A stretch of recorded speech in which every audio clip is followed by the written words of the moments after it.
Next है हमारा rigid body dynamics.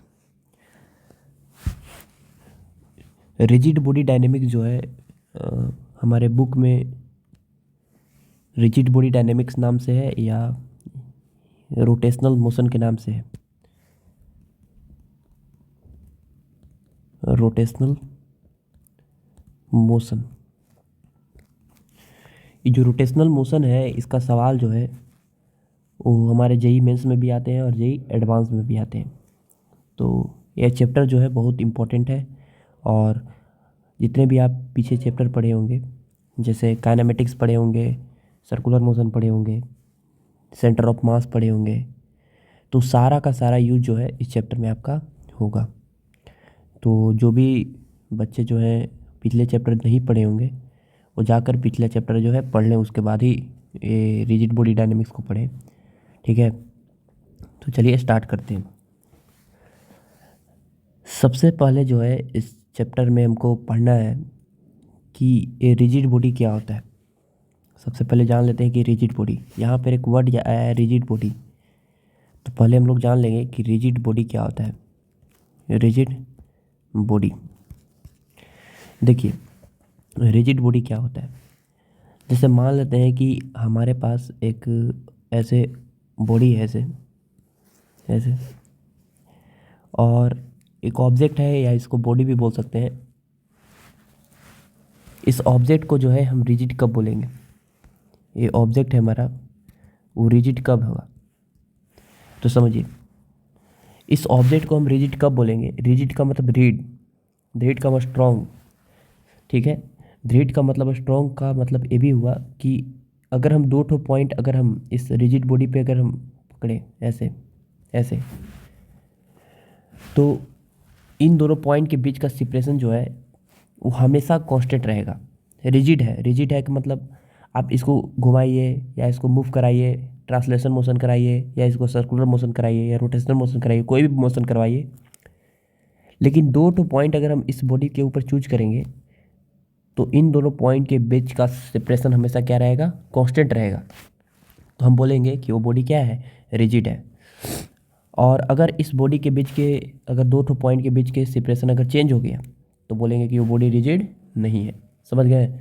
जैसे मान लेते हैं कि एक बॉल है, एक बॉल है हमारे पास, और उस बॉल को अगर हम किसी ग्राउंड पे गिराते हैं तो बॉल जो होता है क्या होता है, यहाँ पर ए वाला पॉइंट होता है और ए वाला पॉइंट होता है। मान लेते हैं बॉल के ए वाला पॉइंट हम ले लिए। अभी बॉल अगर रबर का है, अगर बॉल ऐसे गिरेगा तो थोड़ा सा ऐसे दब जाएगा ऐसे, ठीक है, इलास्टिसिटी की वजह से ही दब जाएगा। तो अब ए वाला पॉइंट और ए वाला पॉइंट के बीच का सेपरेशन क्या हो जाएगा, जब यहाँ पे ये टक्कर करेगा, कोलिजन करेगा, तो उस समय ए और बी के बीच का सेपरेशन क्या हो जाएगा, चेंज हो जाएगा। तो हम यहाँ पे जो है इसको रिजिड बॉडी नहीं बोलेंगे, लेकिन यहाँ पे जो है रिजिड बॉडी बोलेंगे, तब बोलेंगे रिजिड बॉडी जब ए और बी के बीच के सेपरेशन हमेशा क्या रहे, फिक्स रहे। दो ठो बॉडी अगर कोई भी दो ठो पेयर ऑफ पॉइंट्स अगर हम उठाए उस बॉडी के ऊपर तो उनके बीच का सेपरेशन हमेशा कांस्टेंट रहे, तो बोलेंगे कि वो ऑब्जेक्ट कैसा बॉडी है, रिजिड बॉडी है। तो इस पॉइंट को लिखेंगे कि a body is said to be rigid if separation between any pair of two points is always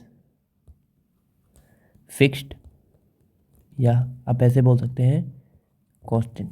ठीक है, तो उसको हम लोग बोलेंगे कि कैसा बॉडी है, वो रिजिड बॉडी है। समझ गए ना। चलिए आगे चलते हैं। देखिए रिजिड बॉडी में जो है एक बहुत ही बढ़िया कॉन्सेप्ट है रिजिड बॉडी से ही रिलेटेड, कि देखिए इनके बीच और इनके बीच का सेपरेशन क्या होना चाहिए, कांस्टेंट होना चाहिए। इनके बीच के सेपरेशन कांस्टेंट होना चाहिए। तो इस बात को हम एक तरीके से और लिख सकते हैं, कैसे, कि ए के रिस्पेक्ट में या तो बी के बीच में किसी प्रकार का कोई रिलेटिव मोशन नहीं होना चाहिए। रिलेटिव मोशन का मतलब का कि ए के रिस्पेक्ट में बी न इधर इधर आना चाहिए, न ए के रिस्पेक्ट में बी इधर जाना चाहिए। अगर ए के बीच रिस्पेक्ट में अगर ए वाला पॉइंट जो है वो इधर आ गया ऐसे इधर की तरफ, तो ए और बी के बीच का सेपरेशन क्या हो जाएगा, घट जाएगा। उसी तरह ए के रिस्पेक्ट में अगर बी के पास रिलेटिव वेलोसिटी बी आगे आ गया, यानी आगे की तरफ हो गया, तो ए के रिस्पेक्ट में बी के बीच के सेपरेशन बढ़ेगा लगातार। तो इसका मतलब ये है कि ए के रिस्पेक्ट में न बी के पास वेलोसिटी ऑफ अप्रोच होना चाहिए, न वेलोसिटी ऑफ सेपरेशन होना चाहिए। समझ गए? अगर ए के रिस्पेक्ट में बी के पास अगर यहाँ पे वेलोसिटी ऑफ अप्रोच हुआ या वेलोसिटी ऑफ सेपरेशन हुआ, तो यहाँ पर ए और बी के बीच का सेपरेशन बढ़ या घट जाएगा, तब बोलेंगे कि वो बॉडी रिजिड बॉडी नहीं है। समझ गए ना? तो यहाँ पर आपको याद रखना पड़ेगा कि ए के रिस्पेक्ट में जो है बी के पास न किसी प्रकार का वेलोसिटी ऑफ अप्रोच हो, न वेलोसिटी ऑफ सेपरेशन हो। तो इस पॉइंट को लिखेंगे कि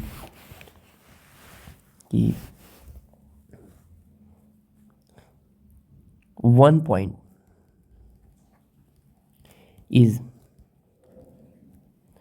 either at rest or performing circular motion. अच्छा, ये सर्कुलर मोशन क्यों करेंगे? अच्छा, बता रहे हैं, आपको समझ में आएगा। 1 point is either at rest or performing circular motion with respect to other point in rigid body. देखिए, समझिएगा, यहाँ पर आपको हम क्या बोले कि एक रिस्पेक्ट में बी ने दूर जाना चाहिए, नज़दीक आना चाहिए, वेलोसिटी ऑफ अप्रोच होना चाहिए, वेलोसिटी ऑफ अप्रोच भी जीरो, और वेलोसिटी ऑफ सेपरेशन भी क्या होना चाहिए? जीरो होना चाहिए। तो अगर ए पॉइंट अगर ए के रिस्पेक्ट में बी अगर रेस्ट पे है, उसी तरह वाइस वर्सा अगर बी के रिस्पेक्ट में ए भी किस में होना चाहिए? रेस्ट पे ही होना चाहिए। अगर ए के रिस्पेक्ट में बी नज़दीक आया या बी के रिस्पेक्ट में ए नज़दीक आया, तो आर बढ़ जाएगा या घट जाएगा? तो आर हम क्या बोले आपको? फिक्स होना चाहिए, फिक्स होना चाहिए। तो ए और बी के बीच का सेपरेशन फिक्स होना चाहिए। इसका मतलब है कि ए और बी के बीच ना सेपरेशन बढ़ना चाहिए ना घटना चाहिए। तो वेलोसिटी ऑफ अप्रोच होना चाहिए ना वेलोसिटी ऑफ सेपरेशन होना चाहिए। तो इसका मतलब क्या है कि ए के रिस्पेक्ट में बी दूर जाएगा ना नज़दीक आएगा। लेकिन एक काम और कर सकता है कि अगर ए के रिस्पेक्ट में अगर ए के रिस्पेक्ट में मान लेते हैं कि ये आपका बॉडी है ऐसे, ठीक है, ऐसे ये आपका बॉडी है, ए वाला पॉइंट बी है, और अगर ए के रिस्पेक्ट में अगर इनके बीच का सेपरेशन आर है, तो अगर ए के रिस्पेक्ट में अगर ये बी सर्कुलर मोशन करेगा, ऐसे सर्कुलर मोशन करेगा, तो अभी भी देखिए ध्यान से कि ए और बी के बीच का सेपरेशन हमेशा क्या है? कांस्टेंट है। समझ गए? ए और बी के बीच का सेपरेशन क्या है? कांस्टेंट है, हमेशा आर ही है। ए और बी के बीच का सेपरेशन हमेशा क्या है? आर ही है। ये बॉडी कभी ऐसे बन जाएगा, ऐसे, ठीक है, ऐसे कभी बन जाएगा, कभी ऐसे बन जाएगा। समझ गए? ऐसे बन जाएगा। तो एक रिस्पेक्ट में जो है, एक रिस्पेक्ट में बी जो है, माने 1 पॉइंट के रिस्पेक्ट में दूसरा पॉइंट जो है या तो रेस्ट पे रहेगा, मूव नहीं करेगा, और मूव करेगा तो उनके बीच की सेपरेशन क्या हो जाएगा? चेंज हो जाएगा। मूव करना मतलब सेपरेशन के बीच में चेंज हो जाना। तो एक रिस्पेक्ट में या तो बी रेस्ट पे रहेगा, या तो ये क्या करेगा? ऑफकोर्स सर्कुलर मोशन करेगा। किसके रिस्पेक्ट में? ऑफकोर्स ए पॉइंट के रिस्पेक्ट में।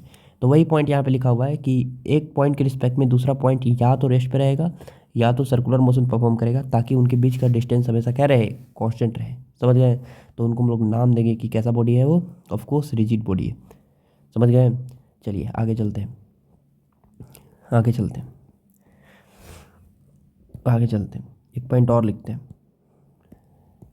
देखिए,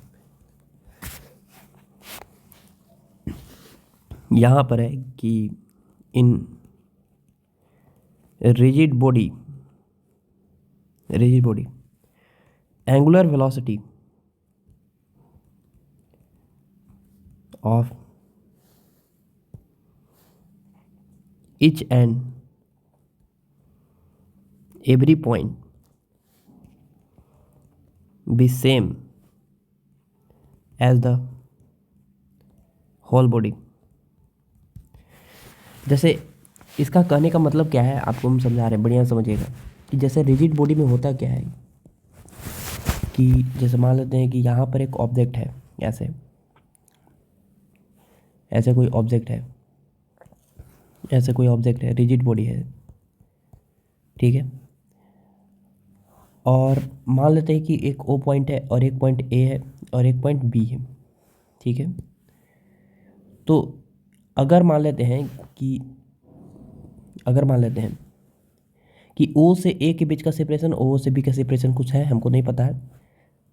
ए जो है पूरा का पूरा ऐसे रोटेट कर रहा है। क्या कर रहा है? ऐसे रोटेट कर रहा है। ये पूरा रोटेट कर रहा है। तो अगर ये रोटेट करेगा तो हमको पता है कि इसके पास एक एंगुलर वेलोसिटी होगा इधर की तरफ, लेट्स ओमेगा 1, और ओ बी के पास भी एक एंगुलर वेलोसिटी होगी ओमेगा 2। और हमको पता है कि ओ ए और ओ बी के बीच में एंगल जो होगा लेट्स थीटा होगा। भाई थीटा ना चेंज होगा, ना बढ़ेगा ना घटेगा, ये हमको पता है। ये जो थीटा है हमारा ना बढ़ेगा ना घटेगा ओ ए और ओ बी के बीच में एंगल। क्यों? क्योंकि रिजिड बॉडी है, ओ ए और ओ बी के बीच में जो एंगल है वो फिक्स रहेगा। तो सोचिए यहाँ पे कि अगर ए रोटेट करेगा ओ के अबाउट, तो ओ ए के पास एंगुलर वेलोसिटी लेट्स ओमेगा 1 और ओ ए ओ बी के पास एंगुलर वेलोसिटी ओमेगा 2। तो हमको पता है कि इस ओ ए के जो रेट है, ओ ए के जो एंगुलर वेलोसिटी है, हमको पता है यहाँ पे कि ओ के रिस्पेक्ट में जो ए के पास एंगुलर वेलोसिटी है ओमेगा 1, वो क्या कर रहा है, थीटा को बढ़ा रहा है, और ओ बी के पास जो एंगुलर वेलोसिटी ओमेगा 2 वो थीटा को घटा रहा है। तो यहाँ पर जो नेट एंगुलर वेलोसिटी है वो बढ़ाने की रेट क्या है, ऑफ कोर्स ओमेगा 1, और घटाने की रेट क्या है ओमेगा 2, और वही तो उसी की वजह से थीटा क्या होगा, चेंज होगा। तो D theta by D T, बढ़ाने की रेट है ओमेगा 1 थीटा, जिसकी वजह से लगातार ये ओमेगा 1 इस रेट से ए वाला ऑब्जेक्ट ऊपर जाएगा तो थीटा बढ़ेगा। लेकिन ओमेगा 2 जो है उसके थीटा को घटाने की रेट है, जैसे ही ओ बी जो है नज़दीक आएगा ओ ए की तरफ तो ऑफकोर्स थीटा घटेगा, तो उसकी वजह से थीटा घटेगा। तो एक को बढ़ाएगा एक को घटाएगा। लेकिन ये जो थीटा है वो कैसा क्वांटिटी है, ऑफ कोर्स फिक्स क्वांटिटी है। थीटा अगर एक फिक्स क्वांटिटी है, अगर ये फिक्स क्वांटिटी है तो उनका डेरिवेटिव कितना होगा, 0। तो ओमेगा 1 बराबर क्या आ गया, ओमेगा 2। मैंने इसके रिस्पेक्ट में इसके पास एंगुलर वेलोसिटी ओमेगा, तो ऑफ कोर्स इसकी एंगुलर वेलोसिटी भी कितना, ओमेगा। मैंने एक फिक्स पॉइंट के अबाउट जो है हर एक पॉइंट की एंगुलर वेलोसिटी क्या होगी, ओमेगा ही होगी एक रिजिड बॉडी के अंदर। ठीक है, रिजिड बॉडी के अंदर। इस पॉइंट को हम एक एग्जाम्पल के माध्यम से आपको समझाते हैं, बढ़िया समझिएगा। जैसे मान लेते हैं कि यहाँ पर हमारे पास एक इस तरह का सर्कुलर पाथ है, ठीक है।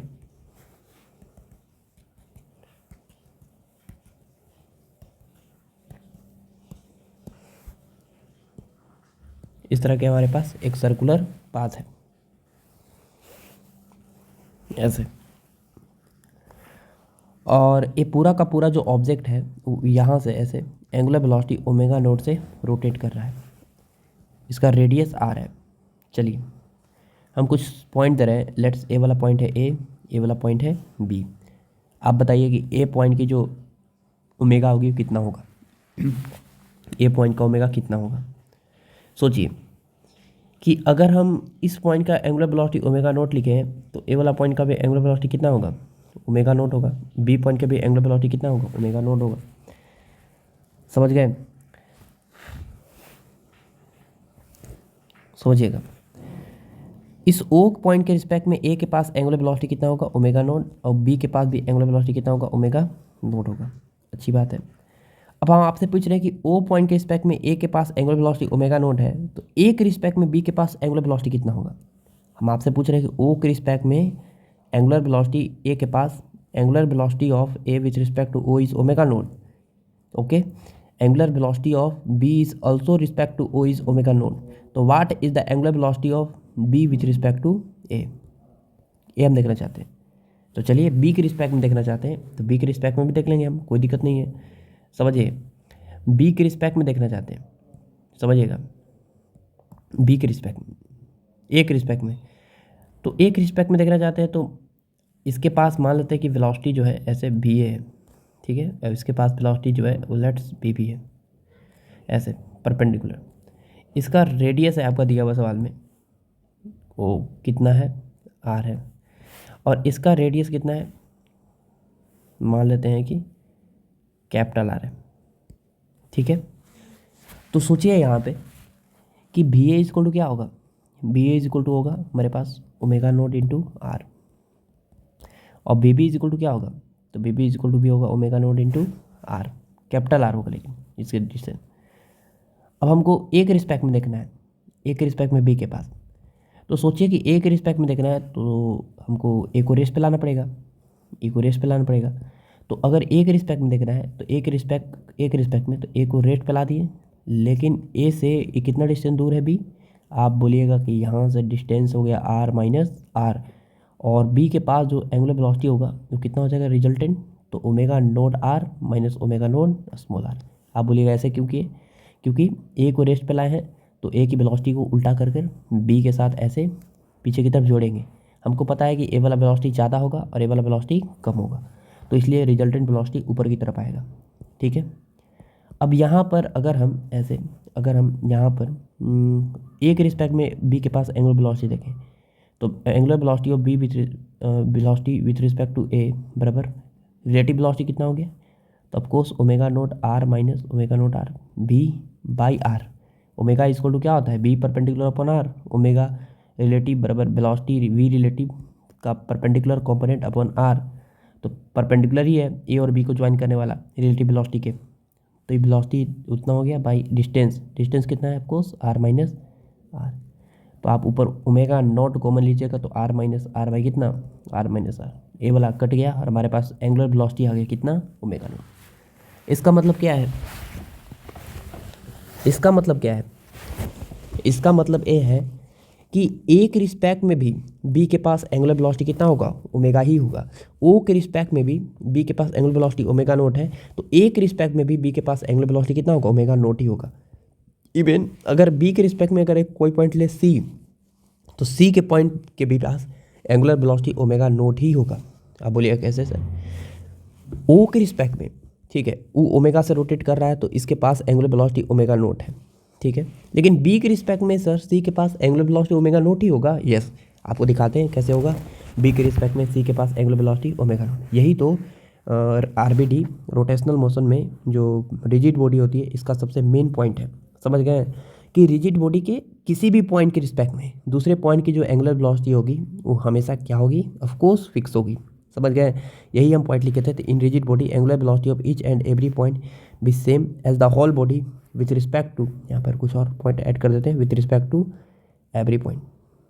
समझ गया ना, एवरी पॉइंट्स, समझ गया ना। ऐसे जैसे हम एक और एग्जांपल लेते हैं, ये बी के रिस्पेक्ट में सी के पास देखते हैं, समझिएगा बी के रिस्पेक्ट में, तो ये हमारा ऑब्जेक्ट है। ऐसे बी के रिस्पेक्ट में देखते हैं सी के पास, तो ए वाला पॉइंट है हमारा बी और ए वाला पॉइंट है हमारा सी। हमारे पास ये भी पता है कि बी पॉइंट के जो एंगुलर वेलोसिटी है कितना है ओमेगा नोड इंटू आर, और सी पॉइंट के भी वेलोसिटी है ओमेगा नोड इंटू आर, ठीक है, क्योंकि ये भी आर डिस्टेंस और ये भी आर डिस्टेंस। अब बी को रिस्पेक्ट में सी को देखना है, तो हमको पता है कि बी और सी के रिस्पेक्ट में देखना है, तो क्या करना पड़ेगा, यहाँ पे बी के रिस्पेक्ट में सी के देखना है, angular velocity of C with respect to B निकालना है।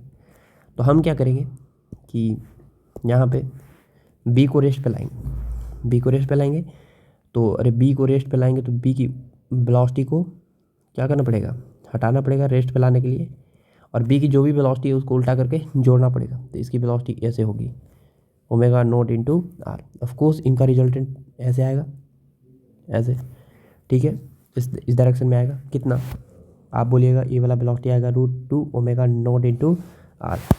ये तो हो गया बी के रिस्पेक्ट में सी के पास रिलेटिव वेलोसिटी इस डायरेक्शन में। अब बात करते हैं बी और सी को ज्वाइन करने वाले लाइन के, ये कितना होगा, तो ये आर है, तो ऑफकोर्स ये वाला कितना होगा √2r होगा। अब बताइए यहाँ पे कि ए 90 डिग्री, ऑफकोर्स ए 45 डिग्री, ऑफकोर्स ए 45 डिग्री, तो ए वाला भी कितना होगा 45 डिग्री होगा। तो ध्यान से देखिए कि बी के रिस्पेक्ट में सी के पास जो भी रिलेटिव वेलोसिटी आया है वो उसके क्या है परपेंडिकुलर है। इसमें तो हमको परपेंडिकुलर कॉम्पोनेंट लेना भी नहीं पड़ेगा, ये अपने आप परपेंडिकुलर ही आया। तो यहाँ पे angular velocity of C with respect to B बराबर लिखेंगे वेलोसिटी ऑफ बी, वेलोसिटी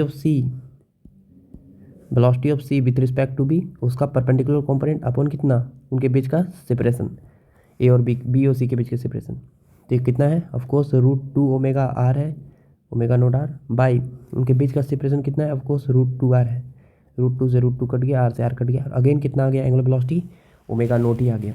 हम आपको यही तो बोल ही रहे हैं कि किसी भी रिजिड बॉडी में एक पॉइंट के रिस्पेक्ट में अगर एंगुलर वेलोसिटी ओमेगा नोड है तो दूसरे पॉइंट के रिस्पेक्ट में इवन जितने भी पॉइंट्स हैं हम इस पॉइंट के रिस्पेक्ट में भी एंगुलर वेलोसिटी निकालेंगे तो ओमेगा नोड ही आएगा अगर इसके वेलोसिटी ओमेगा नोड है तो, ठीक है, इसकी वेलोसिटी भी ओमेगा नोड ही होगा, इसकी वेलोसिटी भी ओमेगा नोड ही होगा। समझ गए ना इस तरह से। तो ये वाला पॉइंट इसलिए हम आपको बता रहे थे कि अगर हम आपको आगे चल के एक पॉइंट बताएंगे, जैसे मान लेते हैं कि कोई ऐसे बॉडी है, ऐसे ऐसे ऐसे कोई बॉडी है, और अगर ये बॉडी जो है वो इस एक्सिस के अबाउट मान लेते हैं, इस एक्सिस के अबाउट मान लेते हैं, ऐसे रोटेट कर रहा है ऐसे किसी एंगुलर वेलोसिटी ओमेगा नॉट से, तो इस बॉडी के जितने भी पॉइंट्स होंगे, जैसे मान लेते हैं ए वाला पॉइंट, ए वाला पॉइंट, ए वाला पॉइंट, तो सभी पॉइंट को हम मानेंगे कि सभी पॉइंट जो है ऐसे ऐसे कितना वेलोसिटी तुम रोटेट कर रहे हो ओमेगा नोट से। ए वाला पॉइंट भी कैसे ओमेगा नोट से, ए वाला पॉइंट भी कैसे ओमेगा नोट से, ए वाला पॉइंट भी कैसे ऑफ कोर्स ओमेगा नोट से। समझ गए ना, जितने भी पॉइंट है वो इस पॉइंट के बाद सर्कुलर मोशन करेंगे, और ठीक है, और वो कितनी एंगुलर वेलोसिटी से, तो of course omega naught angular velocity से। चलिए तो आगे चलते हैं, समझ गया आ गया होगा, आगे चलते हैं। देखिए एक और पॉइंट है कि जैसे मान लेते हैं कि समझिएगा यहाँ पे कि जैसे मान लेते हैं कि एक यहाँ पर एक इस तरह का सॉलिड है, ऐसे सॉलिड है, मतलब रिजिड बॉडी है हमारा। क्या है हमारा? ऑफ कोर्स रिजिड बॉडी है, रिजिड बॉडी। और मान लेते हैं कि एक पॉइंट है हमारा ए, और ए वाला पॉइंट है हमारा बी, और ए और बी के बीच का जो सेपरेशन है लेट्स आर दिया है, ए और बी के बीच का सेपरेशन कितना दिया है? आर। मान लेते हैं कि बी पॉइंट जो है वो इस डायरेक्शन में किसी न किसी वेलोसिटी से भागना शुरू किया, बी पॉइंट से, बी से, और मान लेते हैं कि ए वाला पॉइंट जो है वो इधर भागना शुरू किया, इनके बीच का सेपरेशन आर है किसी न किसी velocity, let's A angle alpha से, ए बीटा से, और ए वाला वेलोसिटी है बी। तो अगर ये रिजिड बॉडी है तो यहाँ पे क्या क्या कंडीशन होना चाहिए इसके लिए हम आपको बताते हैं, बढ़िया समझिएगा। समझिए कि सबसे पहले जो है इस वी का एक कंपोनेंट आएगा इधर की तरफ, वी का कॉस अल्फा, और उसी तरह एक वी का इधर वी का कंपोनेंट आएगा, वी का कॉस बीटा, ठीक है। और एक कंपोनेंट आएगा इधर की तरफ, कितना आएगा? ऑफ कोर्स वी का साइन बीटा आएगा, और यहाँ पर आएगा एक कंपोनेंट इधर की तरफ जो आएगा वी का साइन अल्फा, ठीक है। अब समझिए यहाँ पे हम आपको क्या बोले कि ए के रिस्पेक्ट में जो बी पॉइंट है वो हमेशा क्या होगा? रेस्ट पर होगा या सर्कुलर मोशन करेगा। हम आपको पीछे पढ़ा चुके हैं। तो ए के रिस्पेक्ट में बी पॉइंट अगर रेस्ट पे रहेगा या सर्कुलर मोशन करेगा, इसका मतलब यही हुआ कि यहाँ पे ना वेलोसिटी ऑफ अप्रोच होना चाहिए ना वेलोसिटी ऑफ सेपरेशन होना चाहिए। तो यहाँ पर ए वाला पॉइंट भी इधर जा रहा है, कितना से? बी ए कॉस बीटा से, ये भी जा रहा है बी कॉस अल्फा से, तो इसकी वजह से तो आर बढ़ेगा ना, और आर क्या होना चाहिए? यहाँ पे फिक्स होना चाहिए, आर फिक्स होना चाहिए। इसका मतलब ये हुआ कि यहाँ पे वेलोसिटी ऑफ सेपरेशन जो है वो कितना होना चाहिए? जीरो होना चाहिए। वेलोसिटी ऑफ सेपरेशन जीरो होना चाहिए, इसका मतलब यहाँ पे वेलोसिटी ऑफ सेपरेशन लिखिए कितना होगा, तो आप बोलिएगा कि वी बी कॉस अल्फा भी जा रहा है दूर बी से, और बी ए कॉस अल्फा भी ए पॉइंट दूर जा रहा है, तो plus B A cos alpha velocity of separation हो गया, और this is must be zero, this term is must be zero. ये वाला टर्म कितना होना चाहिए? जीरो होना चाहिए, क्योंकि यहाँ पे न किसी प्रकार का वेलोसिटी ऑफ सेपरेशन होना चाहिए, न यहाँ पे किसी प्रकार का वेलोसिटी ऑफ अप्रोच होना चाहिए, ठीक है। मैंने ए और बी के बीच का सेपरेशन हमेशा क्या होना चाहिए? फिक्स होनी चाहिए। हम ये भी बोले आपको कि ए के रिस्पेक्ट में बी जो है या तो सिर्फ और सिर्फ क्या करना चाहिए? सर्कुलर मोशन करना चाहिए। तो ए के रिस्पेक्ट में with respect to A, with respect to अगर ए हम देखना चाहते हैं तो ए के रिस्पेक्ट में ए वाला वेलोसिटी और ए वाला वेलोसिटी तो खत्म हो गया, मैंने कोई वेलोसिटी नहीं होना चाहिए इस डायरेक्शन में। तो ए के रिस्पेक्ट में अगर देखेंगे तो जो रिलेटिव एंगुलर वेलोसिटी आएगा कितना आएगा? तो कितना आएगा? तो ऊपर की तरफ वी बी साइन अल्फा है, नीचे की तरफ वी ए साइन बीटा है। तो ए के रिस्पेक्ट में देख रहे हैं तो ए की जो वेलोसिटी है नीचे की तरफ वी ए साइन बीटा, उसको उल्टा करके बी के साथ परपेंडिकुलर डायरेक्शन में ऐड करेंगे, तो omega equal to V relative का परपेंडिकुलर कंपोनेंट अपॉन उनके बीच का सेपरेशन। तो omega relative equal to relative velocity कितना है? वी बी साइन अल्फा, उसमें से वी ए साइन बीटा घटा देंगे, तो V B sine alpha minus V A sine beta घटा देंगे भाई उनके बीच का सेपरेशन, तो उनके बीच का सेपरेशन कितना हो गया? और ऑफ कोर्स ए वाला जो है ओमेगा रिलेटिव आ गया मेरे पास, ठीक है, ये रिलेटिव एंगुलर वेलोसिटी आ गया, ये होना चाहिए। तो एक रिस्पेक्ट में बी या तो रेस्ट पे होना चाहिए, या तो एक रिस्पेक्ट में बी जो है क्या करना चाहिए? सर्कुलर मोशन करना चाहिए, ठीक है। चलिए तो ये था हमारा रिजिड बॉडी के बारे में, आपको क्लियर हो गया होगा कि रिजिड बॉडी क्या होता है। समझ गए? चलिए आगे चलते हैं, आगे चलते हैं। नेक्स्ट है हमारा प्योर ट्रांसलेशनल मोशन।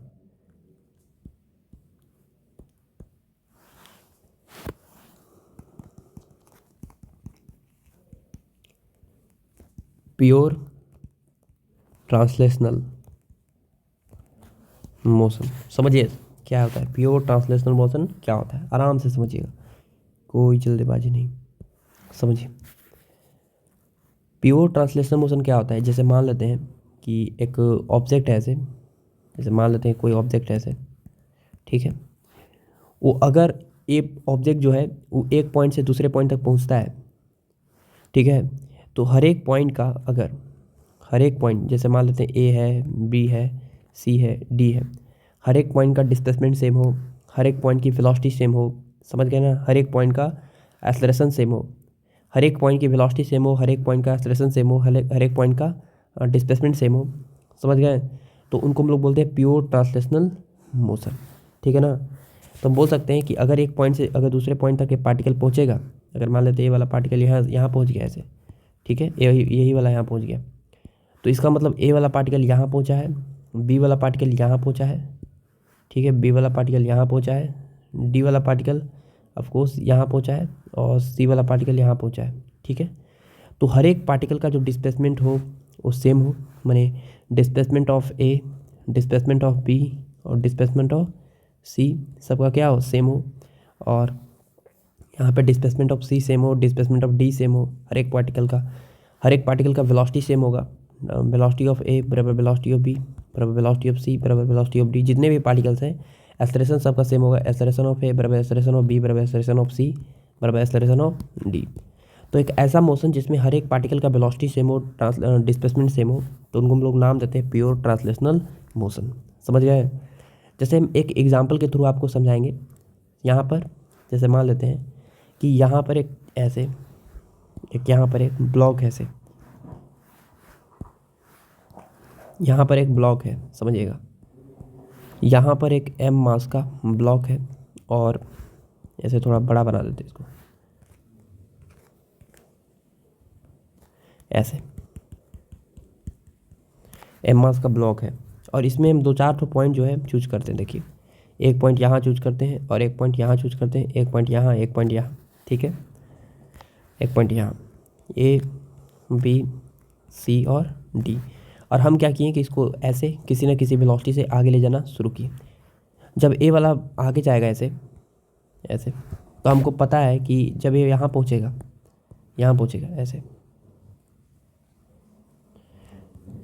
यहाँ पहुँचेगा, तो फोर्स ए वाला जो पार्टिकल का डिस्प्लेसमेंट हुआ वो यहाँ पहुँचा, ए वाला, ठीक है। बी वाला कहाँ पहुँचा, ऑफकोर्स ए वाला यहाँ पहुँचा, यहाँ। सी वाला कहाँ पहुँचा, सी वाला ऑफकोर्स यहाँ पहुँचा ऐसे, और डी वाला कहाँ पहुँचा, ऑफकोर्स यहाँ पहुँचा। तो आपको दिख रहा होगा कि जब पार्टिकल यहाँ से यहाँ पहुँचा है, ए वाला सी पॉइंट यहाँ पहुँचा, बी वाला पॉइंट यहाँ पहुँचा, और डी वाला पॉइंट यहाँ पहुँचा, तो इसका मतलब है कि जब ए पार्टिकल यहाँ से यहाँ गया तो ए जितना डिस्प्लेसमेंट हुआ उतना ही बी भी डिस्प्लेस्ड हुआ, ठीक है। सी जितना डिस्प्लेसमेंट हुआ उतना ही डी भी डिस्प्लेस्ड हुआ, मैंने जितने भी पार्टिकल्स हैं सभी का डिस्प्लेसमेंट क्या हुआ, इस पॉइंट से यहाँ से लेकर यहाँ तक क्या हुआ, सेम हुआ हर एक पॉइंट पर।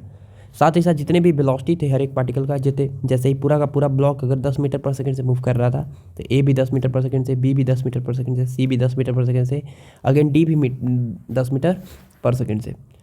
तो यहाँ पर इस तरह के मोशन को हम लोग नाम देते हैं कि प्योर ट्रांसलेशनल मोशन यहाँ पे हो रहा है, ठीक है। अच्छा, प्योर ट्रांसलेशनल मोशन में अगर हम यहाँ पर इस ऑब्जेक्ट का अगर हम काइनेटिक एनर्जी लिखें, तो सोचिए काइनेटिक एनर्जी लिखेंगे अगर हम इस m मास का ऑब्जेक्ट का, तो ये भी पार्टिकल का यहाँ पे वेलोसिटी हुआ अलग है, या सॉरी सेम है, ये वाला पार्टिकल का भी वेलोसिटी ये है, ये वाला पार्टिकल की वेलोसिटी है, तो हम किस पॉइंट का हम वेलोसिटी लिखें, ठीक है। तो देखिए इस केस में जो है अगर प्योर ट्रांसलेशनल मोशन कर रहा है कोई ऑब्जेक्ट, तो उसके सेंटर ऑफ मास की वेलोसिटी भी लिखेंगे, ठीक है। सेंटर ऑफ मास का वेलोसिटी, यहाँ पे सेंटर ऑफ मास है, सेंटर ऑफ मास यहाँ से यहाँ गया है, ठीक है। तो सेंटर ऑफ मास जो है, मान लेते हैं सेंटर ऑफ मास है, तो सेंटर ऑफ मास जो है उसकी वेलोसिटी को हम लिखते हैं यहाँ पे। तो प्योर ट्रांसलेशनल काइनेटिक एनर्जी अगर हम लिखना शुरू करें, तो translational kinetic energy equal to क्या होगा, this is called translational kinetic energy is equal to होगा 1/2 मास पूरा ऑब्जेक्ट का, या ऐसे भी लिख सकते हैं m1v1² plus m2v2² plus m3v3², ऐसे भी लिख सकते हैं। ठीक है, उससे बेटर है हम कि वहाँ पे 1/2 m into velocity of centre of मास का क्या लिख दें, होल स्क्वायर लिख दें। ठीक है, ऐसे ऐसे समझ गए ना, ऐसे। तो ये हमारा प्योर ट्रांसलेशनल काइनेटिक एनर्जी। चलिए आगे चलते हैं। जैसे एक सवाल करते हैं, मान लेते हैं कि यहाँ पर एक ऐसे ऐसे एक हमारे पास ऐसे एक m मास का ऑब्जेक्ट है, स्क्वायर प्लेट है, स्क्वायर शेप का एक ऑब्जेक्ट है, हर जगह पे मास यूनिफॉर्मली डिस्ट्रीब्यूटेड है। ठीक है, यूनिफॉर्मली डिस्ट्रीब्यूटेड है मास, साइड लेंथ ए दिया हुआ है। ठीक है ना, साइड लेंथ ए दिया हुआ है, और इनको जो है हम u स्पीड से आगे की तरफ ले गए। तो सवाल है find translational kinetic energy, find translational kinetic energy. आप बोलिएगा बहुत आसान है, कैसे? Translational kinetic energy equal to 1/2 mass पूरा सिस्टम का इंटू वेलोसिटी किसका लिखेंगे, ऑफकोर्स सेंटर ऑफ मास का, तो सेंटर ऑफ मास का स्क्वायर। तो 1/2 मास हो गया m, और velocity of centre of mass of course कितना दिया है u, तो 1/2 m स्क्वायर। तो इस ऑब्जेक्ट का जो ट्रांसलेशनल काइनेटिक एनर्जी होगा तो कितना होगा, 1/2 m स्क्वायर होगा। चलिए आगे चलते हैं। नेक्स्ट है हमारा pure rotational motion, pure rotational motion. आगे चलते हैं। नेक्स्ट हमारा pure rotational motion, pure rotational motion. ठीक है, बढ़िया समझिएगा प्योर रोटेशनल मोशन क्या होता है, आराम से समझिएगा, कोई जल्दीबाजी नहीं। जैसे मान लेते हैं कि हमारे पास एक ऐसे रिजिड बॉडी है, क्या है ऐसे, कोई रिजिड बॉडी ऐसे, और ये जो रिजिड बॉडी है वो इस पॉइंट के अबाउट, इस पॉइंट के ऊपर घूम रहा है, रोटेट कर रहा है, ऐसे सर्कुलर मोशन कर रहा है।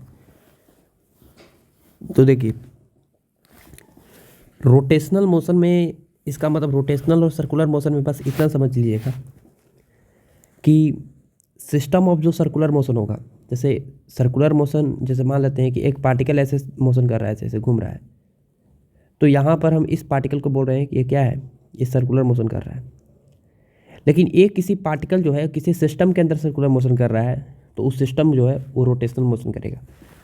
तो यहाँ पर जैसे अगर इसको हम पूरा का पूरा बॉडी को हम अगर ओमेगा एंगुलर वेलोसिटी से अगर हम रोटेट कर दिए, तो इसके अंदर जितने भी पार्टिकल्स हैं, इसके अंदर बहुत सारे पार्टिकल्स हैं, बहुत सारे पार्टिकल्स करने का मतलब इस सिस्टम है हमारा, तो इसमें बहुत सारे पार्टिकल्स है। एक पार्टिकल m1 है, एक पार्टिकल m2 है, एक पार्टिकल यहाँ पे m3 है, यहाँ पे एक पार्टिकल m4 है, यहाँ पे एक पार्टिकल ऐसे mn है, बहुत सारे पार्टिकल्स हैं। इस सारे के सारे पार्टिकल जो है वो इस एक्सिस के अबाउट क्या करेंगे, ऐसे सर्कुलर मोशन करेंगे। ये वाला पार्टिकल ऐसे सर्कुलर मोशन करेगा, ठीक है, ये वाला पार्टिकल ऐसे सर्कुलर मोशन करेगा इस वाले रेडियस में, ये वाला पार्टिकल ऐसे सर्कुलर मोशन करेगा, ठीक है, ये वाला पार्टिकल ऐसे सर्कुलर मोशन करेगा, ठीक है, mn पार्टिकल ऐसे सर्कुलर मोशन करेगा।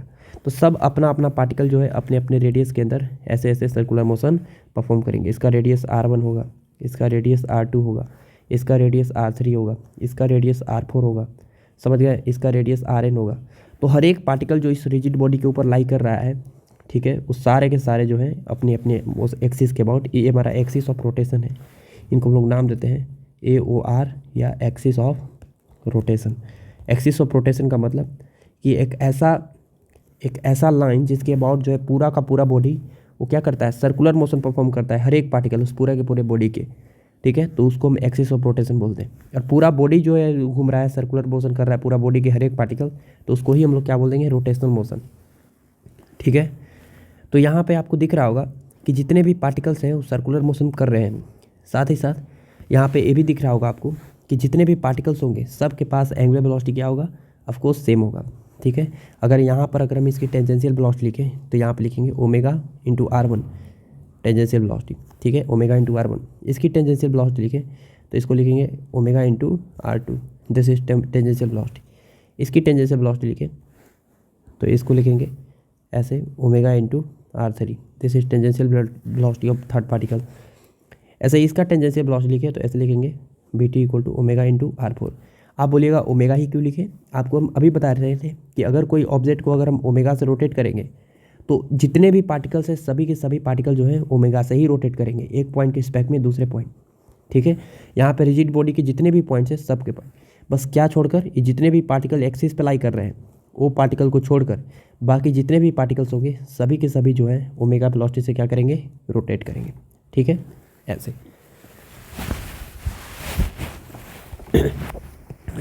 तो यहाँ पर mn पार्टिकल जो है इनके पास भी एक ऐसे वेलोसिटी होगा omega into Rn, this is tangential velocity. तो जितने भी पार्टिकल की वेलोसिटी है वो सब अलग अलग है। इनकी वेलोसिटी v1 है, इसकी वेलोसिटी v2 है, यहाँ पे v2 लिख लीजिए, यहाँ पे v1 लिख लीजिए, यहाँ पर v3 लिख लीजिए, यहाँ पे v4। तो जितने भी पार्टिकल हैं सभी के सभी जो है वो इस एक्सिस के अबाउट जो है सर्कुलर मोशन कर रहे हैं, जितने भी पार्टिकल है। और हम पूरा का पूरा बॉडी को बोलेंगे कि रोटेशनल मोशन परफॉर्म कर रहा है। समझ गए?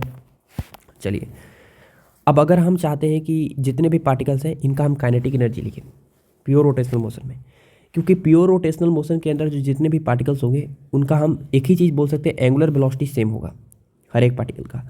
हम ऐसे नहीं बोल सकते हैं कि उस पार्टिकल का अल्फा सेम होगा, टॉर्क सेम होगा, ऐसे नहीं बोल सकते हैं।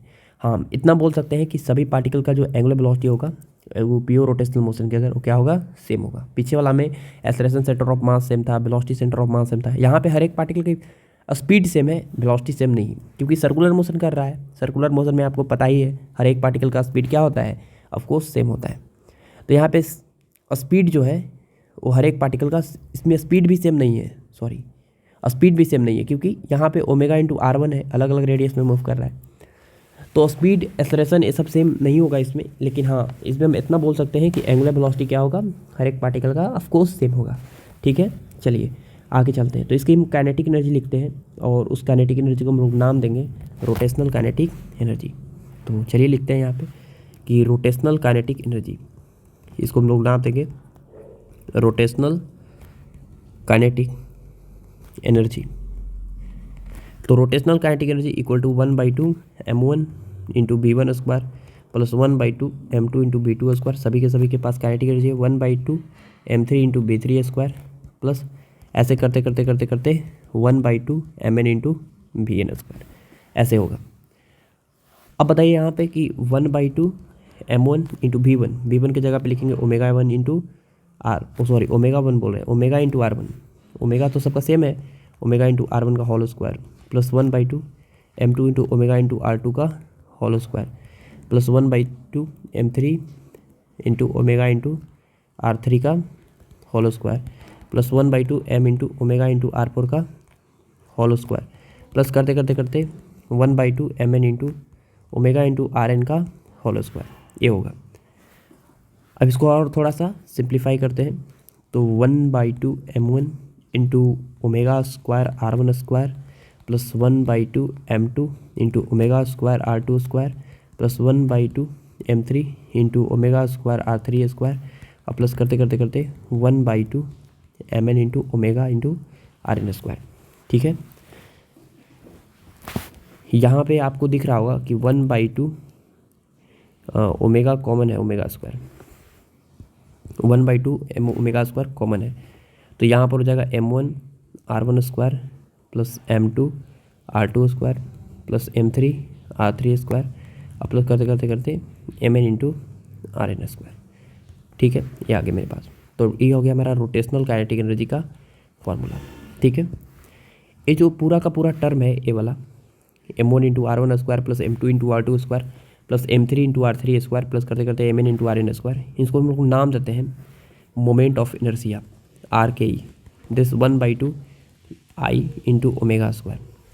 ठीक है, I इंटू ओमेगा स्क्वायर। ये I क्या है, this I is called moment of inertia, और किसके जगह पे आया है यहाँ पर, ये किसकी जगह पे आया है, तो ऑफकोर्स ये जो है आया है हमारा m1 into R1 square plus m2 into R2 square plus m3 into R3 square और प्लस करते करते करते mn इंटू RN स्क्वायर की जगह पे आया है। ठीक है, इसको हम लोग नाम देते हैं मोमेंट ऑफ इनर्शिया। तो इसको क्या डिनोट, किससे डिनोट करते हैं, आई से। ये होता क्या है मोमेंट ऑफ इनर्शिया, चलिए तो देख लेते हैं मोमेंट ऑफ इनर्शिया क्या होता है। तो नेक्स्ट है हमारा मोमेंट ऑफ इनर्शिया।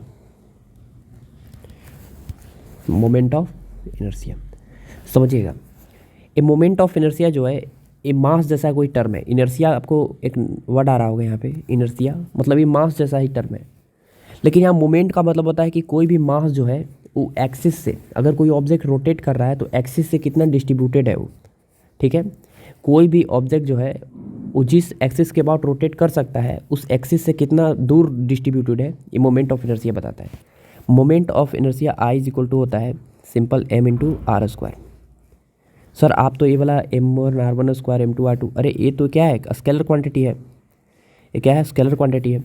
अगर बहुत सारे मासेस हैं, जैसे मान लेते हैं कि ये हमारा एक्सिस है, ऐसे एक्सिस है, यहाँ पर एक m1 मास है, यहाँ पर एक m2 मास है, यहाँ पर एक m3 मास है, यहाँ पर एक m4 मास है, और करते करते करते बहुत सारे मासेस हैं। ये m1 R1 डिस्टेंस पर है, ये m2 R2 डिस्टेंस पर है, ये m3 R3 डिस्टेंस पर है, ये m4 R4 डिस्टेंस पर है। तो सब के सब ऐसे ऐसे क्या कर सकते हैं, घूम सकते हैं यहाँ पे, ऐसे ऐसे घूम सकते हैं इस एक्सिस के बाद, ये ऐसे ऐसे घूम सकते हैं। तो एक्सिस से कितना डिस्टेंस पे है ये मास, ये भी यहाँ पर ये मोमेंट ऑफ इनर्शिया जो है वो एक ऐसा टर्म होता है जो बताता है कि मास जो है वो किस एक्सिस के अबाउट कितना दूर है और कितना एक्सिस के कितना मास है और कितना दूर है। ठीक है, इस टर्म को बताने के लिए जो है एक टर्म यूज करते हैं मोमेंट ऑफ इनर्शिया। ठीक है, देखिए मोमेंट ऑफ इनर्शिया जो है वो एक स्केलर क्वांटिटी है, समझ गए। ये जीरो भी हो सकता है, इट कैन बी पॉजिटिव और जीरो, निगेटिव नहीं होगा, पॉजिटिव और जीरो। वाई निगेटिव नहीं होगा, क्यों, तो यहाँ पर m तो हमेशा पॉजिटिव ही होगा और डिस्टेंस है, डिस्टेंस का स्क्वायर तो हमेशा पॉजिटिव ही होगा। हाँ, जीरो कब होगा, जीरो तब होगा जब मास अगर उसी एक्सिस पे लाई कर जाए। ठीक है, तो उस केस में मोमेंट ऑफ इनर्शिया क्या होगा, जीरो होगा। यूनिट का बात करते हैं तो यूनिट क्या होगा, यूनिट तो इसका kg और इसका क्या होगा मीटर स्क्वायर। आर का डायमेंशन क्या होगा, तो ऑफकोर्स डायमेंशन भी बता सकते हैं कि kg का m होगा और इसका क्या होगा एल स्क्वायर होगा, ml स्क्वायर। एक चीज़ और है कि ये जो मोमेंट ऑफ इनर्शिया है किस किस पे डिपेंड करता है। तो देखिए मोमेंट ऑफ इनर्शिया जो है it depends on the mass and distribution of mass from the axis कि एक्सिस से जो है कितना मास डिस्ट्रीब्यूटेड है। ठीक है, जैसे कहने का मतलब ये हुआ यहाँ पे कि जैसे मान लेते हैं कि ये हमारा एक्सिस है, ठीक है, और यहाँ पर एक m मास का है ऑब्जेक्ट। ठीक है, यहाँ पर एक m मास का पॉइंट है, ये r डिस्टेंस पे है, तो मोमेंट ऑफ इनर्शिया कितना है m इंटू आर स्क्वायर। लेकिन जैसे जैसे हम यहाँ पर r का वैल्यू बढ़ाएंगे, एक चीज़ और है कि r हमेशा एक्सिस के परपेंडिकुलर होना चाहिए। ठीक है, यहाँ पर जो m है वो r के एक्सिस के क्या होना चाहिए, परपेंडिकुलर होना चाहिए। जैसे जैसे हम r बढ़ाएंगे वैसे वैसे r बढ़ेगा, तो ये मास जो है वो एक्सिस से दूर जाएगा। एक्सिस से कभी यहाँ आएगा, कभी यहाँ आएगा, समझ गए ना, कभी यहाँ आएगा। तो जैसे जैसे हम r बढ़ाएंगे वैसे वैसे एक्सिस से दूर जाएगा, और जैसे जैसे ये मास एक्सिस से दूर जाएगा उतना ही ज़्यादा उसकी मोमेंट ऑफ इनर्शिया होगी। तो मोमेंट ऑफ इनर्शिया क्या होगा, ऑफकोर्स बढ़ेगा। क्या होगा, बढ़ेगा। मतलब अगर मान लेते हैं कि मोमेंट ऑफ इनर्शिया का मतलब ये हुआ कि अगर कोई एक्सिस से जितना दूर मास हो और जितना ज़्यादा मास हो, ऑफकोर्स मास पे बढ़ाएंगे तो मोमेंट ऑफ इनर्शिया बढ़ेगा। तो एक्सिस से जितना दूर मास हो, जितना ज़्यादा मास हो, वो जो है वही उतना ही ज़्यादा उसका मोमेंट ऑफ इनर्शिया होगा। एक्सिस के जैसे जैसे नज़दीक लाएंगे, आर घटाएंगे तो ऑफकोर्स मोमेंट ऑफ इनर्शिया भी क्या होगा, घटेगा। और आर घटाते घटाते अगर पॉइंट को एक्सिस पे ही ले आएंगे तो ऑफकोर्स मोमेंट ऑफ इनर्शिया कितना हो जाएगा, जीरो हो जाएगा। तो यहाँ पर मोमेंट ऑफ इनर्शिया जो है एक मास वाला ही टर्म है, लेकिन मास के टर्म के साथ साथ ये डिपेंड्स करता है डिपेंड करता है कि वो एक्सिस से कितना दूर रखा हुआ है, how far mass is kept from the axis. समझ गए कि एक्सिस से कितना दूर जो है वो मास रखा हुआ है। इस टर्म को बताने के लिए जो है एक टर्म डिफाइन करेंगे, मोमेंट ऑफ इनर्शिया। तो यहाँ पर रोटेशनल काइनेटिक एनर्जी जो होता है, कोई भी ऑब्जेक्ट रोटेट कर रहा हो, प्योर रोटेशनल मोशन, तो उस केस में जो रोटेशनल काइनेटिक एनर्जी होगा वो कितना होगा, तो of course 1/2 I into omega square होगा। ठीक है, तो सबसे पहले हमको रोटेशनल काइनेटिक एनर्जी निकालने के लिए हमको आई का टर्म निकालना पड़ेगा, मोमेंट ऑफ इनर्शिया निकालना पड़ेगा। मोमेंट ऑफ इनर्शिया सबका अलग अलग होगा। जैसे अलग अलग होने का मतलब कि जैसे मान लेते हैं कि यहाँ पर एक एग्जांपल है कि आपको समझाते हैं, समझिए। जैसे मान लेते हैं कि एक डिस्क है, ऐसे यहाँ पे डिस्क, और डिस्क है और यहाँ पे डिस्क, तो हर जगह पे मास रहेगा। एक्सिस इसके अबाउट अगर रोटेट कर रहा है ऐसे ऐसे, तो डिस्क में तो हर जगह पे मास रहेगा, एक्सिस के नज़दीक भी रहेगा। मतलब पूरा का पूरा मास जो है वो यहाँ भी है, यहाँ भी है, यहाँ भी है, यहाँ भी है, यहाँ भी है, हर जगह पे मास है ऐसे ऐसे, पूरा हर जगह पे मास है ऐसे। लेकिन सोचिए कि अगर हम यहाँ पे रिंग लेंगे, सपोज यहाँ पर एक रिंग ले लिए हम, ऐसे एक रिंग, ऐसे ऐसे रिंग ले लिए, समझिएगा। यहाँ पे अगर हम ऐसे रिंग ले लेंगे तो सोचिए इस रिंग पे जितना भी सारा का सारा मास है वो एक्सिस से कितना दूर है, आप बोलिएगा एक्सिस से आर दूर है। एक्सिस से कितना दूर है, आर। एक्सिस से कितना दूर है, आर। सारा का सारा मास, पूरा का पूरा मास एम। लेकिन यहाँ पर इस जो डिस्क है, डिस्क के पूरा का पूरा मास जो है, पूरा का पूरा मास, वो हमको पता है कि पूरा का पूरा डिस्क सरफेस पे नहीं है। रिंग पे सारा का सारा मास कहाँ रहेगा, ऐसे रिंग के पास होगा, बीच में तो होलो रहेगा, कुछ नहीं रहेगा, बीच में खाली रहेगा। तो सारा का सारा मास रिंग पर होगा। लेकिन यहाँ पे डिस्क में हर जगह पे मास होगा ना, हर जगह पे मास होगा। प्लेट है तो हर जगह पे मास होगा। तो अगर हर जगह पे मास होगा तो उसका मोमेंट ऑफ इनर्शिया थोड़ा कम आएगा, क्योंकि एक्सिस से कुछ मास नज़दीक है, कुछ मास दूर है, कुछ मास दूर है और कुछ मास दूर है। ऐसे सारे के सारे मास जो है आर डिस्टेंस दूर नहीं है, लेकिन इनका सारा का सारा रिंग के अंदर जो है, ये हमारा रिंग है, ये हमारा डिस्क है। तो रिंग के अंदर जितने भी सारे के सारे मास है वो एक्सिस से सारे के सारे आर डिस्टेंस पर है। तो इनका ऑफकोर्स मोमेंट ऑफ इनर्शिया क्या होगा, ज़्यादा होगा। ऑफकोर्स इसका मोमेंट ऑफ इनर्शिया क्या होगा, कम होगा। आगे चल के इसका निकालेंगे भी हम। तो ये जो रिंग होता है, ये रिंग की जो मोमेंट ऑफ इनर्शिया होती है वो लगभग रिंग का moment of inertia M R square आएगा इस एक्सिस के अबाउट। एक्सिस पे डिपेंड करता है, पॉइंट को लिख देते हैं अभी। और ये जो डिस्क होगा इसकी moment of inertia M R square by 2 आएगी इस एक्सिस के अबाउट। समझ गए, इस एक्सिस के अबाउट। तो ये जो मोमेंट ऑफ इनर्शिया होता है वो डिपेंड्स ऑन द एक्सिस, कि एक्सिस से कितना दूर जो है मास फैला हुआ है। तो moment of inertia depends on axis. ठीक है, एक्सिस कि कितना दूर जो है वो मास एक्सिस से पड़ा हुआ है, एक्सिस पे डिपेंड करता है। अलग अलग एक्सिस के लिए ऑफकोर्स मोमेंट ऑफ इनर्शिया क्या होगा, अलग अलग होगा। जैसे इस एक्सिस के लिए मोमेंट ऑफ इनर्शिया अलग होगा, इस एक्सिस के लिए मोमेंट ऑफ इनर्शिया अलग होगा। क्यों, क्योंकि इस एक्सिस से मास का डिस्ट्रीब्यूशन अलग होगा, इस एक्सिस से मास का डिस्ट्रीब्यूशन अलग होगा। अगर मास का डिस्ट्रीब्यूशन चेंज करेंगे तो ऑफकोर्स मोमेंट ऑफ इनर्शिया भी क्या हो जाएगा, ऑफकोर्स चेंज हो जाएगा। ठीक है, तो यहाँ पे इस पॉइंट को लिख देते हैं कि if distribution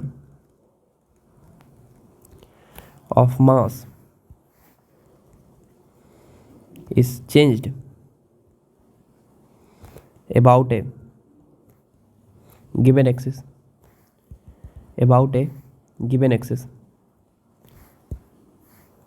then moment of inertia will be changed। Clear हो गया, मोमेंट ऑफ इनर्शिया क्या हो जाएगा, ऑफकोर्स चेंज हो जाएगा।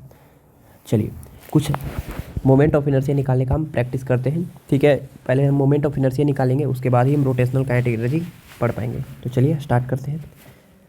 चलिए एक सवाल करते हैं, समझिएगा सवाल क्या है। सवाल है हमारा कि ऐसे हमारा दो ठो मास है, एक मास है m1 और एक मास है m2। ठीक है, और इनके बीच का सेपरेशन हमारा सवाल में दिया हुआ है r। ठीक है ना, इनके बीच का सेपरेशन कितना दिया है सवाल में, r। सवाल है कि मोमेंट ऑफ इनर्शिया हमको फाइंड करनी है। Find moment of inertia. लेकिन आप लोग बोलिए मोमेंट ऑफ इनर्शिया फाइंड करनी है, तो आप तो बोले थे मोमेंट ऑफ इनर्शिया जो है एक्सिस पे डिपेंड करता है। किस एक्सिस के अबाउट, हम लिख रहे हैं find moment of inertia if axis as passing through the centre of mass, कहाँ से पास कर रहा है, इसके centre of mass and perpendicular to the line joining of M1 and M2। ठीक है, हमको जो है इसका हमको मोमेंट ऑफ इनर्शिया फाइंड करनी है, और जो एक्सिस है वो कैसे पास कर रहा है, इनके सेंटर ऑफ मास से पास कर रहा है। ये हम जानबूझकर जो है हम फिगर को लिख रहे हैं इस चीज़ को, ताकि जो है आप एग्ज़ाम में ऐसे बना सकें। ठीक है, ऐसे ही सवाल आएगा। तो find moment of inertia if axis is passing through the centre of mass and perpendicular to the line joining of M1 and M2। तो यहाँ पर एक बात बताइए कि M1 और M2 को ज्वाइन करने वाले लाइन पर सेंटर ऑफ मास लाई करेगा। हमको थोड़ी ना पता है कि M1 बड़ा है कि M2। तो चलिए मान लेते हैं कि सेंटर यहाँ पर है, सेंटर ऑफ मास। तो सेंटर ऑफ मास यहाँ पर है, और साथ ही साथ सेंटर ऑफ मास यहाँ पर है, और एक्सिस कैसे पास कर रहा है, तो एक्सिस जो है इस M1 और M2 को ज्वाइन करने वाली लाइन की क्या है, तो ऑफ कोर्स ए परपेंडिकुलर है। हमको इस एक्सिस के अबाउट निकालना है कि मोमेंट ऑफ इनर्शिया कितना होगा। तो चलिए दिखाते हैं कि मोमेंट ऑफ इनर्शिया कैसे निकालेंगे। चलिए तो स्टार्ट करते हैं, बढ़िया समझिएगा। सबसे पहले मोमेंट ऑफ इनर्शिया, पहले तो M2 मास यहाँ से कितना डिस्टेंस दूर है ये निकालना पड़ेगा। तो हम आपको पहले भी बता चुके हैं कि ए वाला जो डिस्टेंस होता है वो R1 होता है, और ए वाला डिस्टेंस जो होता है वो कितना होता है, R2। ये R1 R2 हम पहले भी लिखना सिखा चुके हैं। R1 इज इक्वल टू होता था M2R by M1 plus M2, और R2 इज इक्वल टू होता था M1R by M1 plus M2। ये पीछे जाके सेंटर ऑफ मास वाले लेक्चर में आप देख सकते हैं। तो यहाँ पर अगर हमको सेंटर ऑफ मास का पोजीशन पता है, M1 से कितना दूर है, M2 से कितना दूर है, मैंने R पता है, परपेंडिकुलर डिस्टेंस पता है, तो मोमेंट ऑफ इनर्शिया बताना है इस एक्सिस के बाद।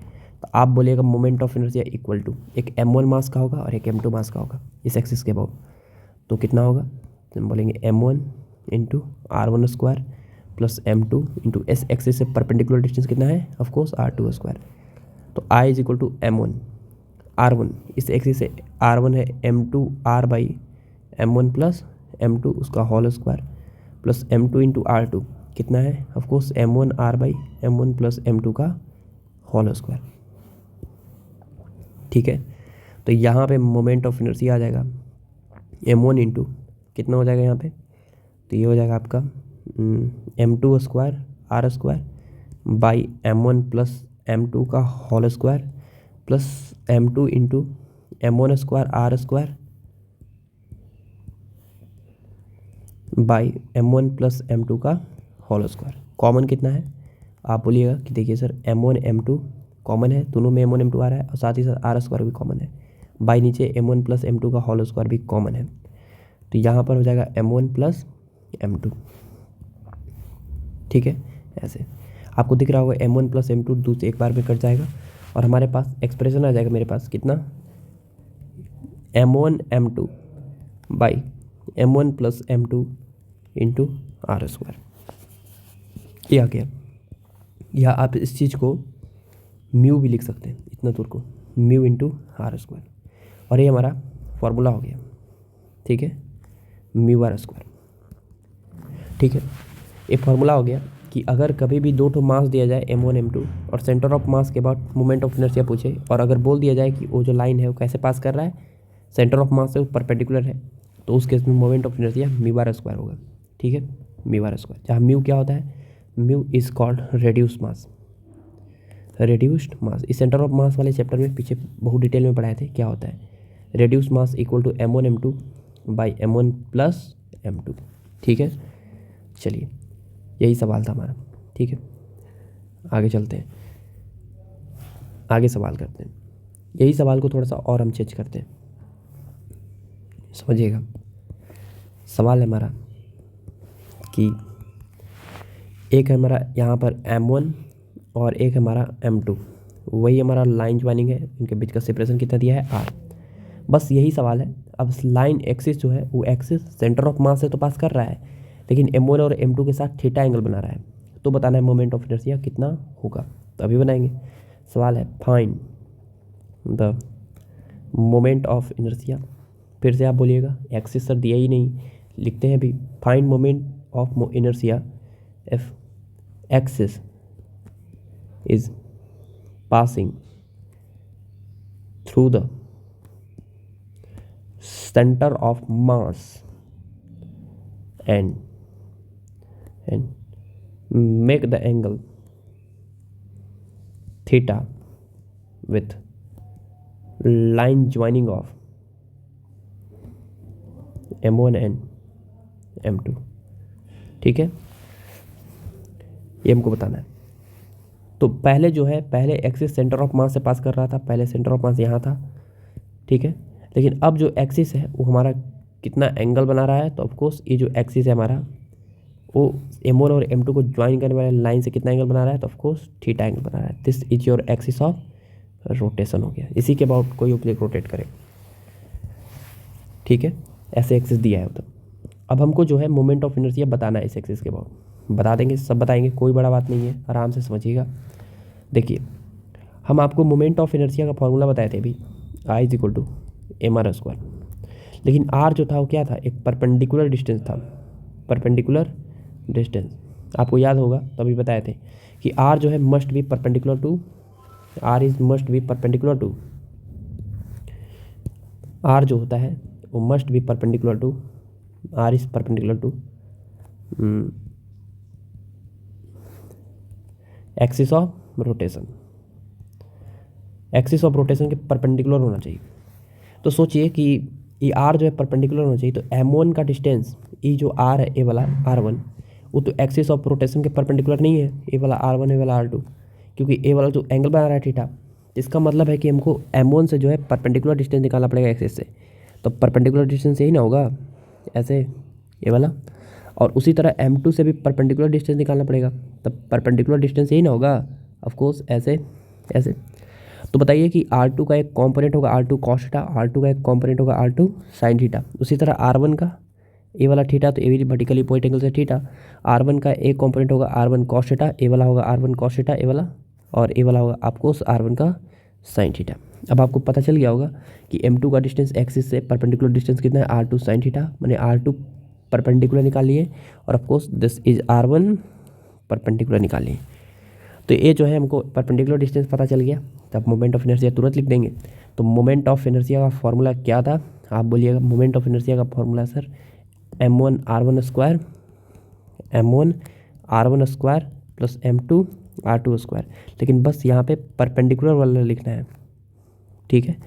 तो I is equal to m1 perpendicular r1 square, मैंने कितना है r1 साइन थीटा का whole square plus m2 into perpendicular R2 square, तो कितना है R2 साइन थीटा का होल स्क्वायर, ठीक है। तो I इज इक्वल टू हो जाएगा m1 into R1 square sine square theta plus m2 into R2 square sine square theta.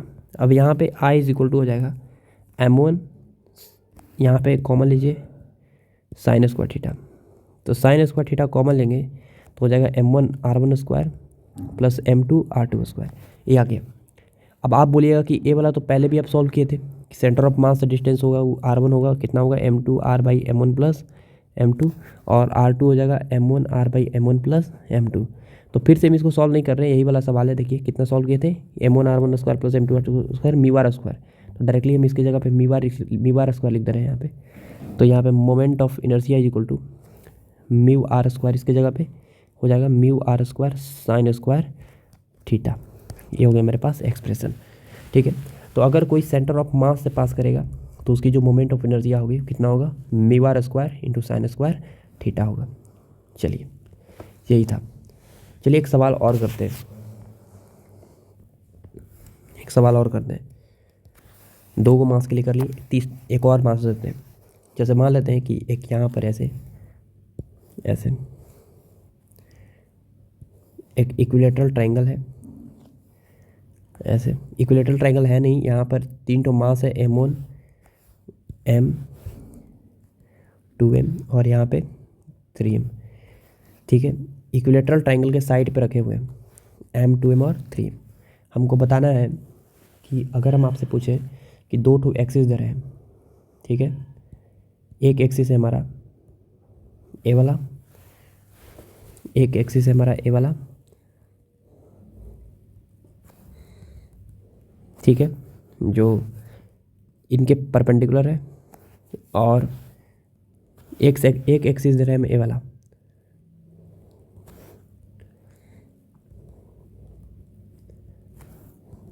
ठीक है, और एक एक्सिस दे रहा है हमें ए वाला,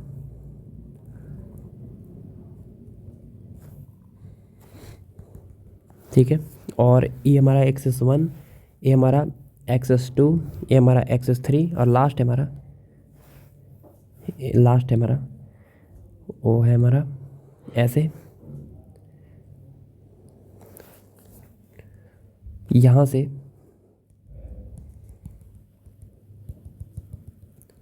ये हमारा सेंट्रोइड है, वो एक्सिस 4। सवाल है, आपको ये होमवर्क है, आप घर से ट्राई कीजिएगा। Find moment of inertia about given all axes, ठीक है, तो आप इसको घर पे ट्राई कीजिएगा। चलिए, ऑल द बेस्ट।